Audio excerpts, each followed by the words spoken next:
अस्सलाम वालेकुम, this is Miani Waqas. I am quality expert. I will share the tips and tricks for healthy life कि किस तरह हम ग़ज़ा के बेहतरीन इस्तेमाल से एक हेल्दी लाइफ गुजार सकते हैं। आज का मेरा टॉपिक ईद अज़हा से रिलेटेड है कि क्योंकि ईद आने वाली है और ऑब्वियसली जो हमारा रेड मीट इनटेक है वो थोड़ा ज़्यादा हो जाता है और कुछ लोग जो है वो मटन ज़्यादा पसंद करते हैं, कुछ बीफ से अवॉइड करते हैं। तो मैं आज आपको इसके बारे में बताऊंगी कि हमें कौन सा गोश्त जो है वो ज़्यादा प्रेफर करना चाहिए और उसकी कितनी मिकदार लेनी चाहिए और उसके क्या क्या फ़ायदे हो सकते हैं। सबसे पहले मैं बात करती हूँ डायबिटीज़ की। जो डायबिटीज़ या प्री डायबिटिक लोग होते हैं उनमें ये होता है कि उनके ब्लड में जो रेड ब्लड सेल्स हैं जिनको आरबीसी या सुर्ख खुलिये कहते हैं, उनके ऊपर ग्लूकोज आके अटैच होने लग जाता है। जितने आरबीसीज़ के ऊपर ग्लूकोज अटैच होता है, आपका ग्लूकोज लेवल जो ब्लड का है वो उतना हाई होता है। इसको डिटर्मिन करने के लिए हम HbA1c जो कि डायबिटीज़ का टेस्ट होता है वो करवाते हैं, जिसमें ये अमाउंट बताता है कि कितने आरबीसीज़ के ऊपर जो है वो ग्लूकोज अटैच है। वो एक सर्टन लेवल पे अगर वो होती है तो आप प्री डायबिटिक या डायबिटिक जो है वो डायग्नोज किए जाते हैं।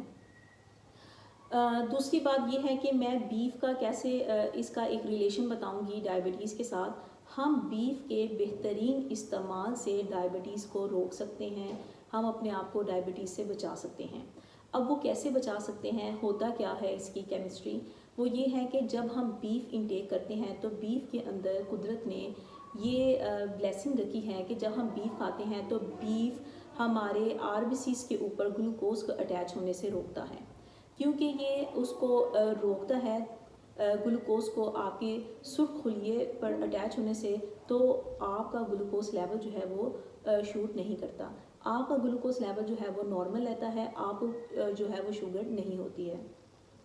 तो बीफ का सबसे बड़ा फ़ायदा ये है कि आपको ये डायबिटीज़ से बचा सकता है। अब दूसरी बात ये आती है कि हम बीफ को का कितनी जो क्वांटिटी है वो इंटेक कर सकते हैं। फिर वही बात आ जाती है कि जब हमें किसी चीज़ के फ़ायदे की बात पता चलती है तो हम उसका जो है वो ज़्यादा इस्तेमाल शुरू कर देते हैं, और बजाय इससे कि हम उस चीज़ से, उस ग़ज़ा से फ़ायदा लें, हम उल्टा जो है वो अपना नुकसान करना शुरू कर देते हैं उसको, उसकी ज़्यादती से। तो हर चीज़ अगर आप एक नॉर्मल रेंज में रह कर करते हैं तो वो आपके लिए फ़ायदेमंद है। अगर आप उसको एक्सीड कर जाते हैं तो वो ऑब्वियसली आपके लिए नुकसानदेह होती है। जब मैं बीफ की बात करती हूँ तो उसकी रिकमेंडेड जो क्वांटिटी है वो 60 ग्राम आप बीफ जो है वो पर डे एक हेल्दी पर्सन जो है वो इस्तेमाल कर सकता है। अब बीफ के साथ अगर हम इसको लिंक करते हैं देसी घी के साथ, क्योंकि ये नेचुरल सैचुरेटेड है, आप घी दूसरे जितने भी कुकिंग ऑयल है, वेजिटेबल ऑयल्स हैं, उनसे बहुत बेहतर होता है। एक नेचुरल फैट्स का जब आप इस्तेमाल करते हैं तो देसी घी में अगर आप बीफ को कुक करते हैं तो वो एक तो आपका हेल्थ के लिए, दूसरी तरफ जो हेल्दी वाइटामिन्स है उसकी एब्जॉर्प्शन को बहुत ज़्यादा अच्छा कर देता है। और जब हम बीफ का इस्तेमाल कर रहे होते हैं उसके साथ तो वो आपको डायबिटीज़ से बचा रहा होता है।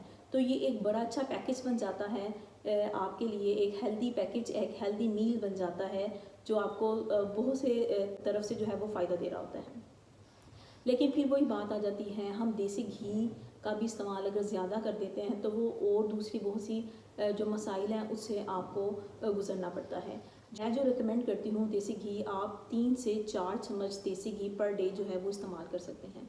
अब जब देसी घी एक गुड सैचुरेटेड फैट्स है, इसका मतलब ये नहीं है कि आप देसी घी का भी जो इस्तेमाल है वो 10 से 12 चम्मच जो है वो पर डे इस्तेमाल करना शुरू कर दें। पराठे भी जो हैं वो मॉर्निंग में आप नाश्ता ले रहे हैं देसी घी में, आप खाने के ऊपर जो है वो देसी घी डाल के खा रहे हैं, ऐसा नहीं है। आप एक मील में जो आपके 3 मील्स हैं, ब्रेकफास्ट, आपका लंच, आपका डिनर, आप उसमें किसी एक में जो है वो देसी घी का इस्तेमाल कर सकते हैं। ऑब्वियसली अब ईद का सीज़न है तो दावतों का भी जो है वो ज़ोर रहता है, हमें जाना पड़ता है और ऑब्वियसली खाना भी पड़ता है।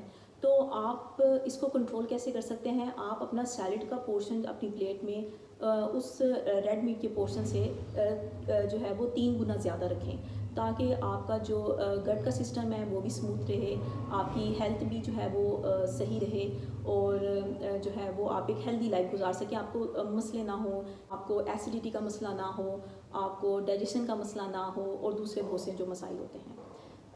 Thank you so much.